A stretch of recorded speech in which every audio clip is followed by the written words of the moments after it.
मैं Ajay Kumar Chaudhary SST classes में आपका स्वागत है। जय हिंद। आज अर्थशास्त्र का भारतीय अर्थव्यवस्था के क्षेत्र प्राथमिक, द्वितीयक और तृतीयक के बारे में पहले चर्चा कर चुके हैं। आज हम प्राथमिक, द्वितीयक और तृतीयक क्षेत्रकों की तुलना करेंगे। अब हम देखेंगे कि उत्पादन की दृष्टि से उत्पादन कार्यों में 3 क्षेत्रों में विभाजित किया गया, प्राथमिक, द्वितीयक और तृतीयक, जैसा कि हम बता चुके हैं। इन तीनों में विभिन्न उत्पाद कार्य काफ़ी अधिक मात्रा में बहुत सारे वस्तुओं और सेवाओं का उत्पादन होता है। बहुत सारे तरह तरह के वस्तु आप देखते हैं जो यूज करते हैं, उपयोग करते हैं, खाते पीते हैं, तो सारे वस्तुओं का इन्हीं क्षेत्रकों में प्रोडक्शन होता है, उत्पादन होता है, सेवा भी होता है, जैसे यातायात हो गया। और इन तीनों क्षेत्रों में अत्यधिक लोग उत्पादन तथा सेवा प्रदान करने में लगे हुए हैं। हर एक व्यक्ति किसी न किसी रूप में इन तीनों क्षेत्रकों में से किसी एक क्षेत्रक से अवश्य जुड़ा हुआ आर्थिक कार्य करते हैं। अब देखना है कि प्रत्येक में कितनी वस्तुओं और कितनी सेवाओं का उत्पादन हुआ, तो तुलना तो करना पड़ेगा कि प्राथमिक में अधिक उत्पादन हो रहा है कि द्वितीय क्षेत्र में हो रहा है कि ये तृतीय क्षेत्र में हो रहा है, इसका तो तुलना करना पड़ेगा। और कितने लोग उस क्षेत्र में काम करते हैं, क्योंकि तीनों क्षेत्रकों में अलग अलग तरीके से लोग जुड़े हुए हैं, काम करते हैं, तो तुलना करने के लिए कितना उत्पादन हुआ और इन क्षेत्रकों में कितने लोग कार्य पे लगे हुए हैं, इसका गणना करना पड़ता है। किसी देश की अर्थव्यवस्था जो होती है, कुल उत्पादन और रोजगार की दृष्टि से एक या अधिक क्षेत्र की प्रधानता होती है। कोई ऐसा देश है जिसकी प्रधानता प्राथमिक क्षेत्र में सबसे अधिक है, कोई ऐसा देश है जिसकी प्रधानता तृतीय क्षेत्र में सबसे अधिक है, तो वो भी देखना पड़ता है। अन्य क्षेत्रों का आकार छोटा हो जाता है, जिसमें अधिक लोग जुड़े हुए हैं, यानी कि वो क्षेत्र अधिक बड़ा है वहाँ पे। अगर तृतीय क्षेत्र में लोग अधिक जुड़े हुए हैं, तो यानी कि तृतीय क्षेत्र बड़ा है, द्वितीय क्षेत्र में जो है द्वितीय बड़ा है, यानी कि हम इसका आकलन करते हैं कि कितने लोग उसमें रोजगार प्राप्त हैं। प्रत्येक क्षेत्र की विविध वस्तुओं और सेवाओं की गणना हम कैसे करते हैं और कुल उत्पादन कैसे जानते हैं कि हमारे देश में कुल उत्पादन कितना हुआ, इसकी गणना कैसे करते हैं, ये एक बहुत ही महत्वपूर्ण विषय है।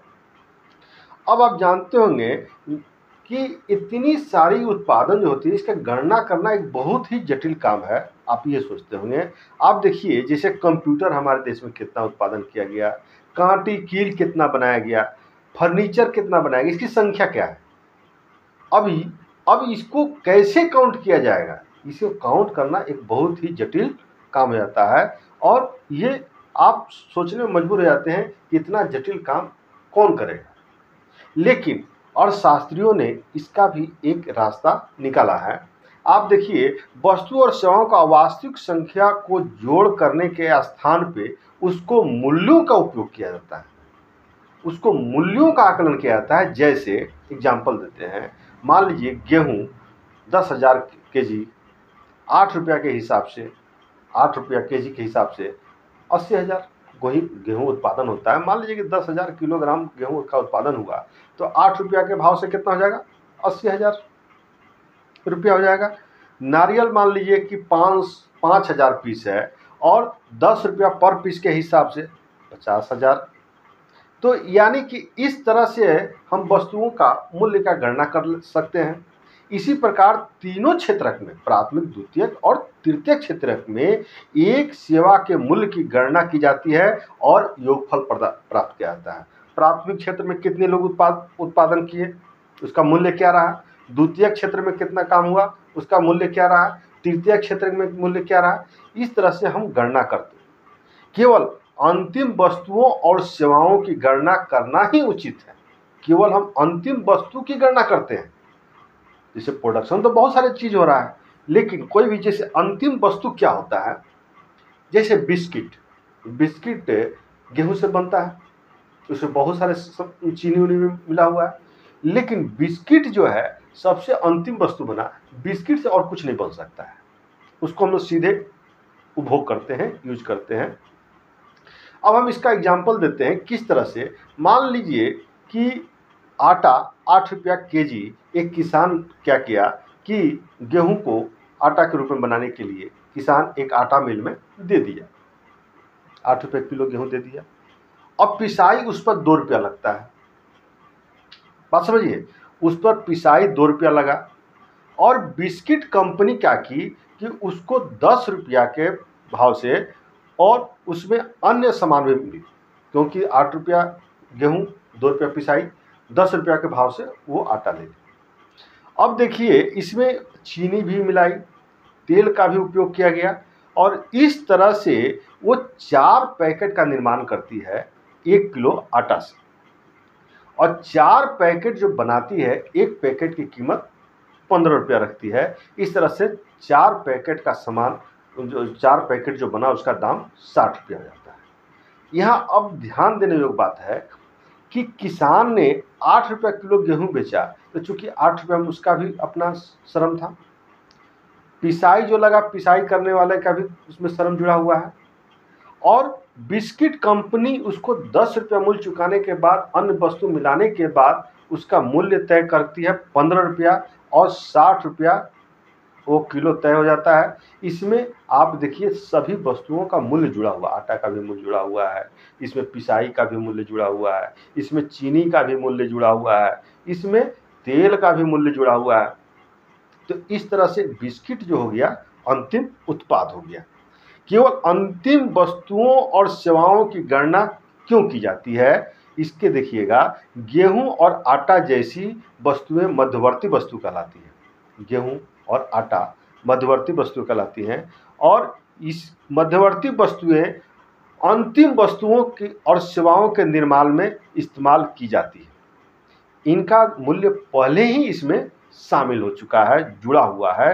किसी विशेष वर्ग में प्रत्येक क्षेत्रक द्वारा, किसी विशेष वर्ष में प्रत्येक क्षेत्रक द्वारा उत्पादित अंतिम वस्तु और सेवाओं का मूल्य उस वर्ष में क्षेत्रक के कुल उत्पादन की जानकारी प्रदान करता है। बात समझे। अब देखिए किसी विशेष वर्ष में, कोई एक साल ले लेंगे, एक विशेष वर्ष में प्रत्येक क्षेत्रक, प्राथमिक, द्वितीयक, तृतीयक क्षेत्रक उत्पादित अंतिम वस्तुओं और सेवाओं का मूल्य उस वर्ष में क्षेत्रक का कुल उत्पादन की जानकारी प्राप्त करता है।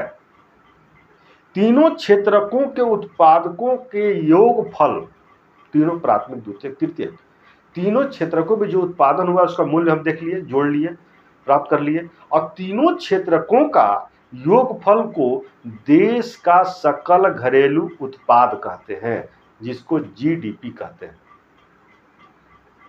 देश का सकल घरेलू उत्पाद समझ गए। फिर से ध्यान दीजिएगा, तीनों क्षेत्रकों के उत्पादकों का योगफल देश का सकल घरेलू उत्पाद कहलाता है, जिसको जीडीपी कहा जाता है। जीडीपी अर्थव्यवस्था की विशालता को दर्शाता है और जीडीपी के माध्यम से ही हम दो देशों की तुलना भी कर सकते हैं, कौन देश कितना विकसित है, आर्थिक विकास किसका आगे। तो जीडीपी जो है ये आर्थिक क्षेत्र में उसके किसी भी देश की विशालता को दर्शाता है। अब हम देखेंगे कि ये जीडीपी भारत में कैसे ज्ञात किया जाता है। भारत में जीडीपी ज्ञात करने का, जानकारी प्राप्त करने का कार्य केंद्र सरकार के मंत्रालय द्वारा किया जाता है। केंद्र सरकार इसका काम करती है। यह मंत्रालय राज्यों और केंद्र शासित क्षेत्रों के विभिन्न सरकारी विभागों की सहायता से किया जाता है। यह हर एक साल होता है, जीडीपी पता लगाया जाता है। सूचना एकत्र करने के बाद जीडीपी का अनुमान लगाया जाता है कि हमारे देश का जीडीपी का ग्रोथ क्या हुआ है, पहले की अपेक्षा हम लोग कितने जीडीपी में आगे बढ़े हैं। अब हम देखेंगे क्षेत्रकों का ऐतिहासिक परिवर्तन। क्षेत्रकों का ऐतिहासिक परिवर्तन देखेंगे। पहले क्या होता था कि प्राथमिक, द्वितीयक और तृतीयक, प्राथमिक और द्वितीयक और तृतीयक। आप देखिएगा कि किसी भी देश की अर्थव्यवस्था की शुरुआत प्राथमिक से ही होती है। प्राथमिक क्षेत्र का डेवलपमेंट करने के लिए, उसको विकास करने के लिए तरह तरह के उर्वरक, यातायात, सिंचाई के साधन, ट्रैक्टर का व्यवस्था करना पड़ता है। और ये सब का निर्माण होगा उद्योग क्षेत्र में। उद्योग तभी डेवलप करेगा जब प्राथमिक डेवलप करना शुरू हो जाएगा। अब प्राथमिक को डेवलप करने के लिए हमको द्वितीयक क्षेत्र का डेवलप करना पड़ेगा। आज से 100 साल पहले की हम अगर भारत की स्थिति को देखें तो हमारा क्षेत्र में सबसे अधिक रोजगार जो था प्राथमिक क्षेत्र में ही जुड़ा हुआ था। लेकिन जैसे जैसे प्राथमिक क्षेत्र का डेवलपमेंट हुआ, सुधार हुआ, तो लोग उसमें कारीगर, शिल्पी, तरह तरह के लोग का उदय होने लगा। अब क्या हुआ कि ये धीरे धीरे द्वितीय क्षेत्र में तब्दील होने लगा। द्वितीय क्षेत्र औद्योगिक क्षेत्र होता है। द्वितीय क्षेत्र जब उत्पादन करने लगा, प्राथमिक क्षेत्र को मदद करने लगा, तो उनसे जुड़े हुए सेवा क्षेत्र, तृतीय क्षेत्र का भी उत्थान होने लगा। आज हमारे देश में देखिएगा कि तृतीय क्षेत्र जो है, सेवा क्षेत्र का भी बहुत उत्थान हुआ है। इसका आप ग्राफ भी देख सकते हैं, इसके बारे में आगे चर्चा करेंगे। अब आप देखिएगा तीनों क्षेत्रक जो है, प्राथमिक, द्वितीयक और तृतीयक, तीनों क्षेत्र की तुलना और जीडीपी के बारे में समझ गए होंगे। आप हमारे इस चैनल पर बने रहिएगा। अच्छा लगे तो लाइक कीजिएगा, अपने सुझाव हमको देते रहिएगा। जय हिंद।